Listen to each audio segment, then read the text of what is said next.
Eu sou Carla Pavão, gente querida, gente amiga do canal Paz e Bem, dos canais parceiros, canal da BPE, do Sejus e tantos outros que nós temos aqui. Um beijo grande. Depois de uma ausência aí de algumas semanas, eu fiquei doente antes das minhas férias, fiquei doente durante as minhas férias e internada, mas já estou bem, não foi Covid. E finalmente tirei uma semaninha que eu pude descansar mesmo de férias. Então, desculpem por toda essa ausência, eu senti muita falta dessa comunidade que nos faz tão bem, mas realmente eu precisava me restabelecer. Hoje eu queria conversar com vocês brevemente sobre este livro aqui que eu já trouxe algumas vezes, Leonardo Boff, Anselm Green, O Divino em Nós. Nesses períodos em que a gente fica doente, principalmente hoje, né, que eu recebi uma corrente de afeto muito grande, queria agradecer, né, minha mãe, meu pai, meu filho, minha grande amiga Carla também, enfim, muita gente por WhatsApp, enfim, muita gente que soube, acabou fazendo uma corrente de orações, de axé, de tudo que se pôde, de vibrações, né? E corrente de afeto, né? O próprio Mauro, o reverendo Eduardo Henrique, que me mandou reiki à distância. Então, tudo isso é muito importante. Então, mas nesses momentos, né? Nos momentos que a gente fica sozinha, né? E vulnerável num quarto de hospital, e eu fiquei sozinha porque eu não quis que as pessoas ficassem, eu não estava tão mal assim para que ficassem comigo, mas fazia mais de 18 anos que eu não era internada, né, no hospital. A última vez foi por uma cirurgia. Então, a gente pensa muito, né, nessa questão, em várias questões da vida, né, e eu pensei muito na transparência entre transcendência e imanência. Então, por isso que eu trouxe esse livro. Nós estamos aqui com o capítulo 7. Eu não digitalizei, porque cheguei do trabalho ainda agora, tive que voltar das pseudo-férias. Férias doente não vale, né, gente? E não tive tempo de digitalizar o texto, então eu vou baixar um pouco mais meus olhos, pedindo licença a todos vocês, mas que fixem, na medida do possível, né, os ouvidos nessa leitura que eu vou fazer, para que nós conversemos um pouco mais sobre isso. Então, eles vão dizer o seguinte: Deus transcende toda a realidade finita, ele transcende tudo que percebemos aqui através dos nossos sentidos. Mas se falarmos apenas da transcendência de Deus sem ressaltar sua imanência, a nossa fé se transforma em uma fuga do mundo. De um lado, temos Deus, o Deus transcendente, o Deus que transcende tudo que podemos ver e experimentar. Do outro, Deus também está em todas as coisas e nós o encontramos em tudo que é. Sempre, né, a gente lembra que para nós espíritas, a primeira pergunta do livro dos Espíritos, inclusive se você perdeu, tem um programa Caminhos do Espiritismo, do livro dos Espíritos, que é Deus, não é o que é Deus, nem quem é Deus, que é Deus. E a definição que nós temos lá, né, na obra de Kardec, de Allan Kardec, é inteligência suprema e causa primária de todas as coisas. Então, claro que isso também muito influenciado pelo iluminismo e por todas as ideias da sua época, nós sabemos, né, que Kardec trouxe isso, mas aqui nós estamos estabelecendo essa conversa sobre Deus, né, então nós estamos falando aqui sobre a imanência. E ele vai dizer o seguinte: se quisermos experimentar Deus, precisamos transcender o mundo, precisamos deixar para trás todo o visível para perceber o invisível. Ao mesmo tempo, porém, experimentamos Deus também como fundamento de todo ser. Ele está em tudo e acaba impregnando tudo. Em seu famoso discurso no Areópago, Lucas expressou isso em palavra que os filósofos gregos conseguiam entender. É nele que vivemos, nos movemos e existimos, como alguns de vossos poetas disseram, porque somos também de sua raça. Isso da época, né? A gente sabe que não usa mais esse conceito de raça, enfim. Isso aí está em Atos 17, versículo 28, capítulo 17, versículo 28. Deus está em tudo e nós nos movimentamos nele, porque em tudo que nos cerca, ele nos envolve com sua presença. Santo Agostinho se ocupou muito com a questão da transcendência. Devido à sua origem platônica, ele faz uma distinção entre o mundo mutável das aparências e o mundo das ideias, que subjaz ao mundo das aparências e transcende este. Aliás, um parêntese aqui, editora Comênios, de Dora Encontre, lançou um livro sobre filosofia do Alessandro César Bigueto. Vou trazer em breve aqui para você, com algumas discussões sobre as questões de Sócrates, de Platão, de Nietzsche, enfim, e tangenciando as questões também de espiritualidade. Muito bom, eu ainda não terminei de ler, mas vou trazer aqui algumas ideias. Li bastante enquanto fiquei, acho que fiquei 5 dias, 4 ou 5 dias no PS, esperando na fila, então eu li bastante desse livro. Essa foi a parte boa, né, de ficar lá no PS antes de ser internado. Vamos voltar aqui ao texto. Ele vai dizer assim: mas Agostinho gira constantemente em torno da tensão entre transcendência e história. O Deus transcendente é também o Deus que define a história. E Agostinho parte, então, da transcendência externa em direção à transcendência interna. O espírito do ser humano mantém um relacionamento não só com o absoluto, que transcende toda a realidade terrena, ele se volta também para si mesmo e retorna para o fundo de sua própria alma. Agostinho chama esse caminho para dentro de transposição. Olha que bonito. Da alma para seu próprio fundamento. Deus é mais imanente à alma do que ela o é a si mesmo. Peraí, gente, perdi aqui. Agostinho escreve: não queria ir para fora, volte, não queira ir para fora, volte para dentro de si. É no interior humano que reside a verdade. E nessa verdade reside Deus. Em suas confissões, né, o livro de Santo Agostinho, ele se dirige a esse Deus. Tu, entre aspas, né, meu Deus, tu com letra maiúscula, porém, era mais íntimo do que meu mais íntimo e mais alto do que o meu mais alto.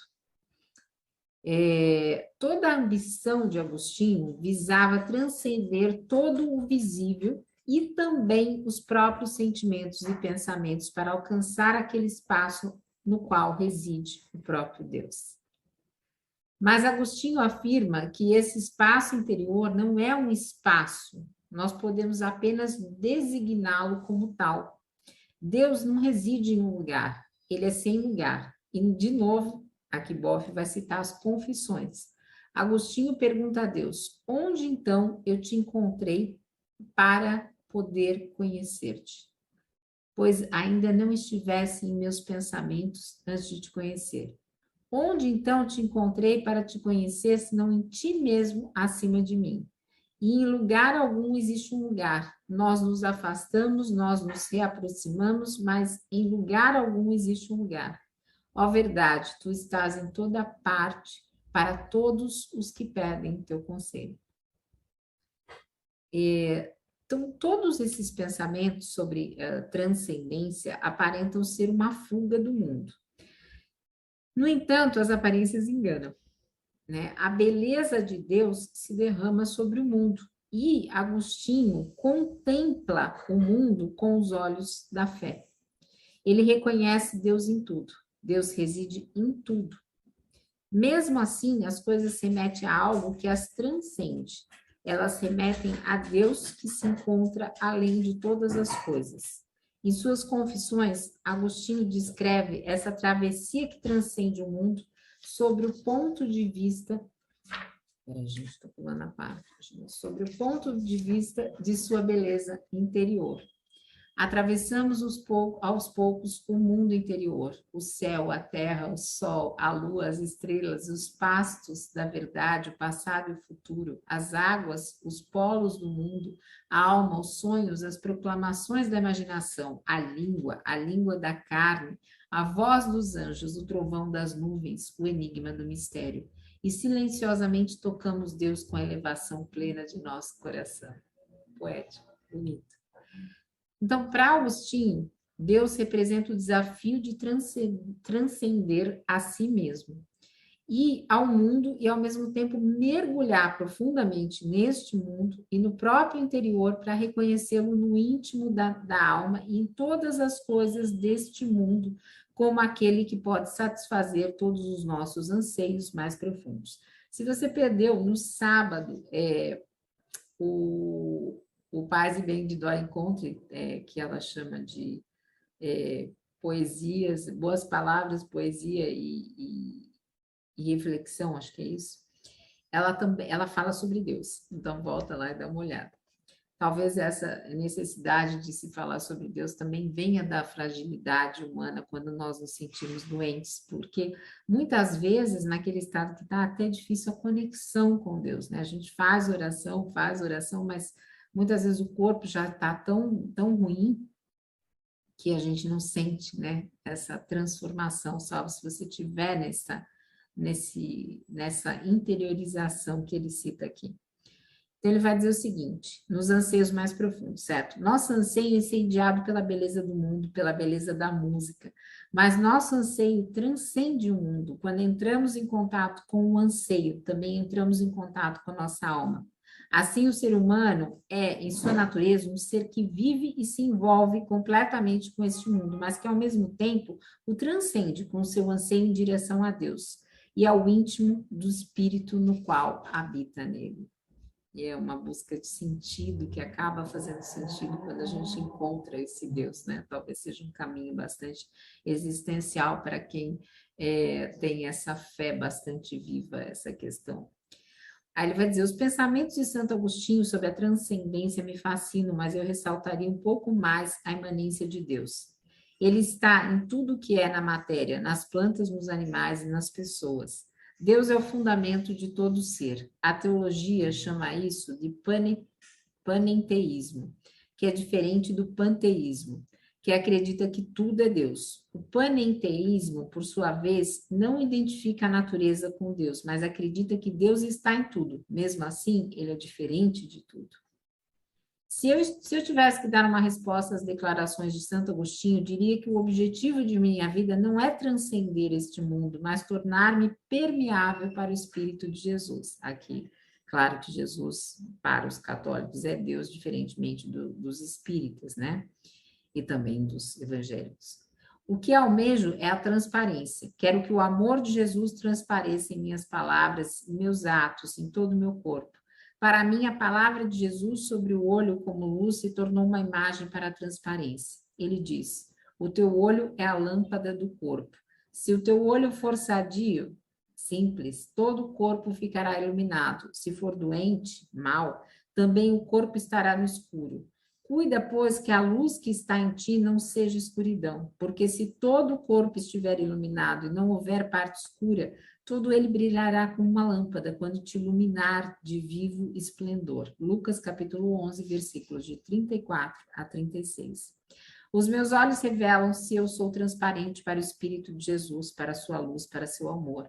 Quando os olhos brilham com luz, amor, bondade e misericórdia, então o amor de Jesus brilha em meus olhos e ilumina o mundo. E eu transformo esse mundo por meio do amor de Jesus que transparece em meu corpo e assim ilumina meu ambiente, não só as pessoas, mas também a natureza ao meu redor. Tomás de Celano observou o efeito do amor que emana de São Francisco sobre a natureza. E foi maravilhoso, né? Tomás Celano, que fez uma das biografias, né, sobre São Francisco, acho que a Dora também tem um Paz Bem falando sobre esse livro. Se eu não estou equivocada, se eu tiver, escrevam aí, por favor. Aí ele vai dizer assim, o que Tomás Celano disse sobre São Francisco e a natureza? E foi maravilhoso ver que até mesmo as criaturas irracionais reconheciam o afeto que o santo nutria por ela e sentiam seu amor e seu carinho. Essa foi uma experiência que o nosso antigo abade Fidelis Huppert também pôde fazer quando passou alguns dias na selva do Peru. Ele disse, quando estou em paz comigo, mesmo quando o amor de Jesus brilha e transparece em mim, então estou em paz com a criação.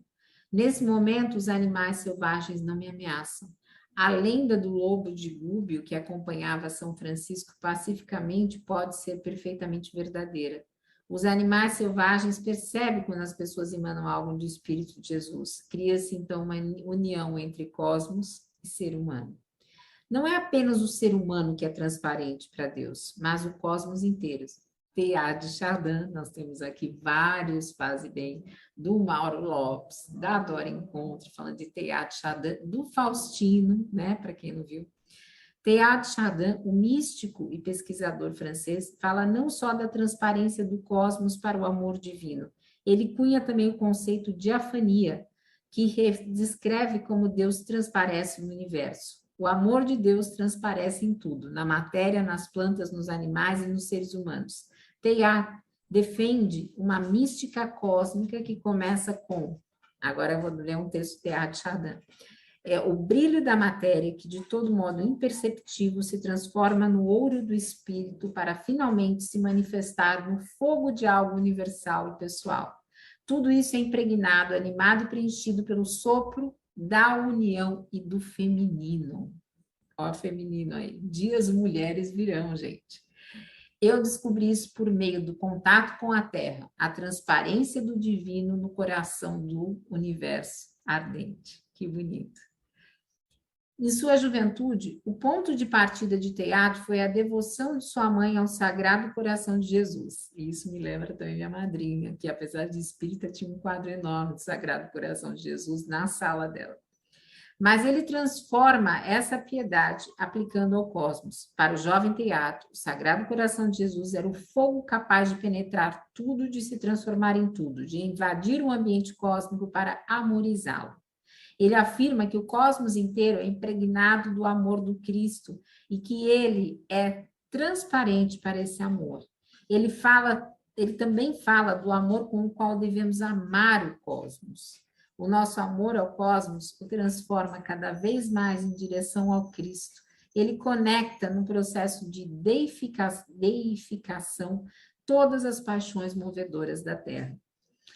Em tempos de Márcio, já para Jesus, onde se fala de armas e tantos absurdos, nada melhor do que recordar Deus na leitura de Boff, trazendo teatro, São Francisco, o próprio Agostinho, enfim, esse Deus que realmente nos toca o coração. Teilhard substitui o conceito bíblico de epifania, que expressa a manifestação da glória de Deus em Jesus Cristo no nosso mundo, pelo conceito de diafania. O mundo inteiro é impregnado do amor de Cristo. Por isso, a mística consiste em contemplar este mundo com outros olhos. Já Evagrio Pontico tinha falado sobre a teoria psique, da contemplação do mundo, psique ou psique, não sei como ler. Uma forma de mística dos primeiros monges consistia em meditar sobre o mundo de tal forma que eles reconheciam Deus em tudo. Evagrio fala da gnosis, que poderíamos traduzir como a visão da essência de todas as coisas. Eu contemplo o cosmos de tal modo que ele se torna transparente para o fundamento primordial, para Deus, para o amor, que, segundo Teilhard, é a essência de Deus. Espero que vocês tenham gostado desse Paz e Bem. Deixem aí seus comentários, sugestões, pedidos, gente, porque o canal já tem tanto vídeo que chega uma hora que a gente não sabe mais do que falar. Então, deixem aí dicas, né, do que a gente pode falar. Nada muito difícil, porque, como vocês, eu sou só uma pessoa que está estudando aqui no canal. Então, a companhia de cada um de vocês, dessa comunidade querida, me faz muito bem. Estou de volta, desejo que a semana seja, o restante da semana seja de paz, de saúde e principalmente de alegrias. Um beijo grande, gente. Paz e bem, paz e bem.